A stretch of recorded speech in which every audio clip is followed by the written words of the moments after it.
It's been a long time coming, but we've finally been able to ride the Royal Enfield Classic 650 Twin in India. The Classic 650 is the latest Royal Enfield to use the tried and tested twin-cylinder engine, and it combines it with the timeless, authentic British looks of the Classic 350. Today we've ridden this bike in and around the winding roads of Coonoor, surrounded by some truly spectacular scenery, and we've had a lot of fun aboard this bike.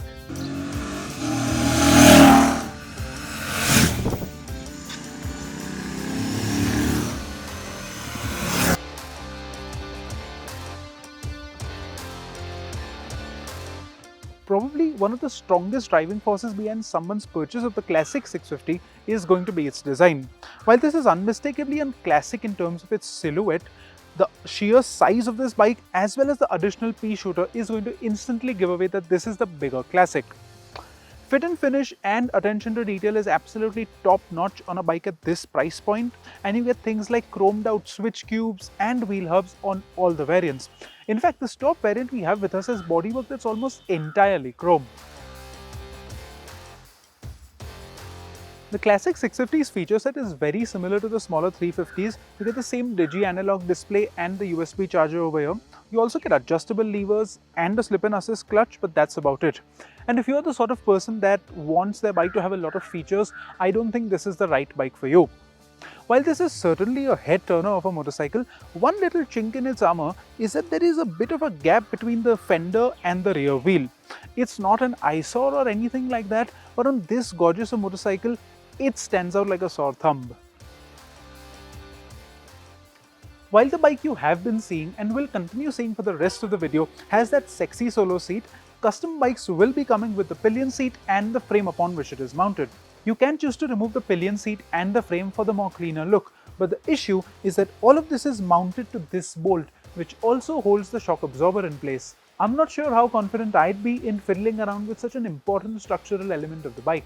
If you do want to remove the pillion seat and the frame on the Classic 650, we'd highly recommend going to an authorized Royal Enfield dealer to do so.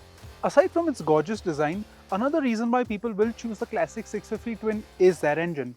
The 648cc motor has been lifted straight off the shotgun with nary a change, but that's no bad thing. We've come to know this engine very well over the years, and it carries forward all its strong points over here, like the creamy smooth refinement, the punchy yet easygoing performance, and that lovely soundtrack. For somebody that's looking to step up from a smaller Royal Enfield, or somebody that wants to get a retro-looking motorcycle with proper highway performance, the Classic 650 Twin's performance is sure to impress.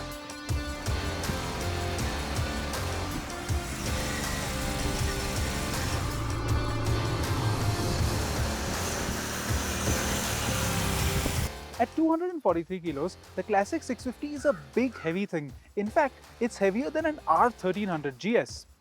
You do feel that weight when you're at a standstill pushing the bike around or while taking a U-turn, but credit where credit's due, Royal Enfield has done a commendable job of masking its weight once you get going. We were on some really narrow, tight and twisty roads in the morning, and I'd never have guessed that this bike weighs what it does with how well it handled. And unlike the shotgun, the Classic 650 uses a right way up telescopic fork which performs just fine, and it suits its more traditional look too. Braking performance too is nice, and while the power you have is more than sufficient, I'd have liked a gentler initial bite on the rear brake because it is a little too aggressive for my liking.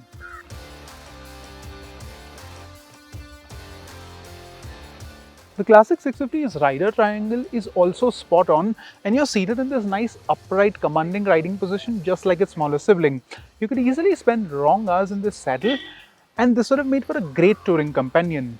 I say would because the suspension comfort here really betrays the Classic name. You see, these twin shock absorbers have been lifted straight off the shotgun, and they have the same 90 mm of travel as well.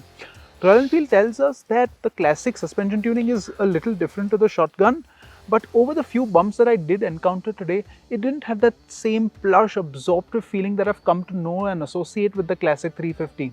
It felt rather close to the shotgun. And while I'm on the subject of complaints, the Classic 650 still runs tubed wire spoke wheels. Royal Enfield tells us that they are working on a tubeless option, but it is still some time away. Ultimately, the Classic 650 Twin is a bit of a heart over head purchase, and it's for a casual rider. somebody who uses the motorcycle as more of a leisure pursuit than their daily workhorse. Coming to the matter of pricing, the Royal Enfield Classic 650 Twin is available in 4 colours. The base Vallam Red and Bruntingthorpe Blue will cost 3.37 lakh rupees. Then you step up to the middle teal colour, which is incidentally my favourite. It comes with a colour matched frame, centre stand and side stand, which is priced at 3.41 lakh. And then you have this top black chrome colourway you see in front of you. This is the most expensive in the lineup and it's priced at 3.5 lakh rupees. With this sort of pricing, the Classic and the Bear are priced almost on par and they sit above the Interceptor and Continental but quite a bit below the Super Meteor and Shotgun in Royal Enfield's lineup. With its strong brand recall, absolutely gorgeous looks and ability to hold triple-digit speeds without any fuss, the Classic 650 could well become one of the best-selling Royal Enfield 650s both overseas as well as in India. Just steer clear of any bumps you encounter on the road.